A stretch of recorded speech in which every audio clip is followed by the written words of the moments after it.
The Waqf controversy in Karnataka continued to simmer with BJP MP Jagadambika Pal, who heads the Parliamentary Committee on Waqf Amendment Bill, visiting farmers in Vijayapura district of North Karnataka.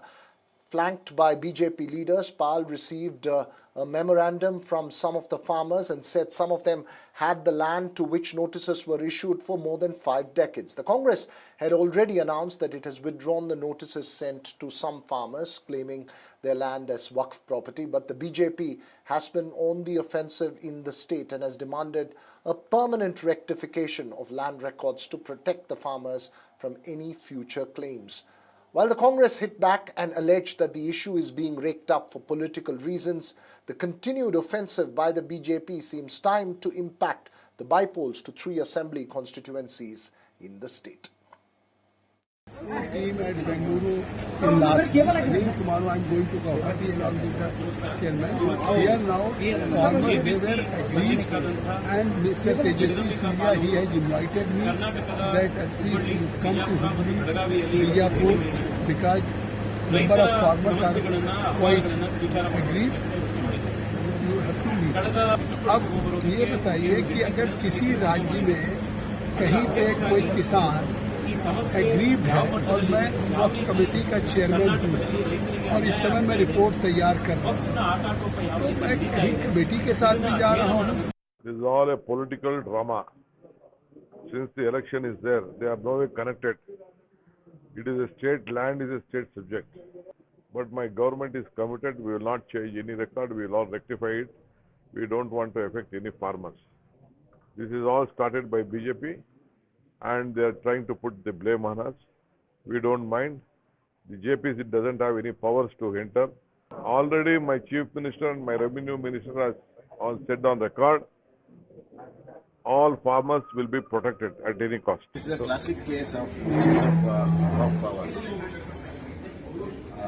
where the farmer lands has been totally without any notices have been converted into Waqf property. The Waqf powers are very well defined, but however, in Karnataka, the present government and Waqf Adalat and ministers have totally misused it. It is a kind of a conspiracy against our farmers, land tillers. Well, that political controversy has simmered for the last few days, and joining me now is my colleague Pratibha Raman, who's at the Channapatna Assembly constituency, which was represented earlier by H.D. Kumaraswamy, and now the JDS BJP candidate there is Nikhil Kumaraswamy, the son of the Union Minister, who's facing off with the Congress's CP Yogeshwar in a high-profile battle at Channapatna. Pratibha, as the Waqf controversy plays out in North Karnataka, do you find it resonating in the election campaign in a constituency like Channapatna? A, and B, in terms of the battle itself in Channapatna, for instance, H.D. Kumaraswamy hasn't been really raking up these issues as a campaign point. He's sort of played, a softer role in the alliance as far as this issue is concerned to the BJP.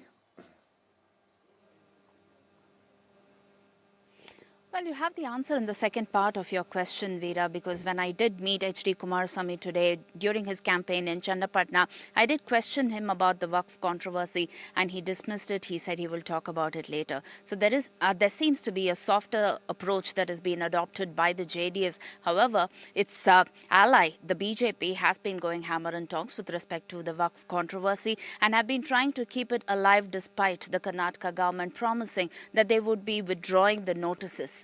In fact, the Karnataka government has now said that the BJP is only trying to politicize this issue. But then one categorical demand that has been made by both the farmers as well as the BJP, especially in the North Karnataka belt, is that they need to have a rectification done as far as the land records are concerned, because it's merely not enough to withdraw notices, but to have Waqf property mentioned in the land records is wrong. And that is exactly what has been suggested by both the farmers as well as the BJP.